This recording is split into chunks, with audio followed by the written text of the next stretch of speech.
কিছু আমরা দেশি খাদ্য হিসেবে কিছু জিনিস দেই, হয়তো জিনিসটা সামান্য হলেও মনে করেন যে নিজের মধ্যে শান্তি লাগে, বুঝতে পারছেন? ধরেন হ্যাঁ ধরেন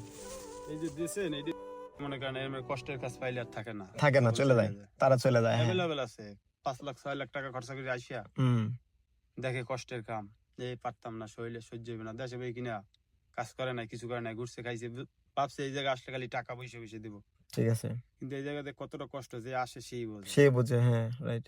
আর এক কথা সবচেয়ে কষ্ট হয়েছে মরুভূমিতে যে কষ্ট।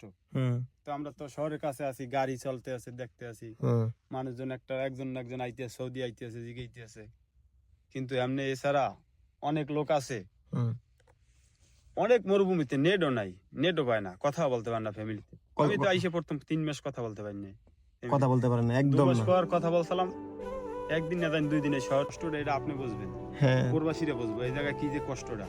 যতই শান্তিতে থাকেন আর সুখে থাকেন বা কষ্টে থাকেন, এটাই বুঝবে প্রবাসীর কষ্ট, প্রবাসী বুঝবে। হ্যাঁ কিন্তু এটা যারা দেশে আছে এটি শত চেষ্টা করিয়া বুঝতে পারবেন, কিন্তু কষ্ট তো করে এটা বুঝে, ঠিক আছে, গরম সময় দেখে যে গরম অনেক, ঠান্ডার সময় কথা বলি বুঝে, ঠিক আছে, দেখে 30 বাস। আমি একটা কথাই বলি যে যতই কষ্ট করি, যত কিছুই করতে আসি, সবকিছু ফ্যামিলির জন্য করতে আসি।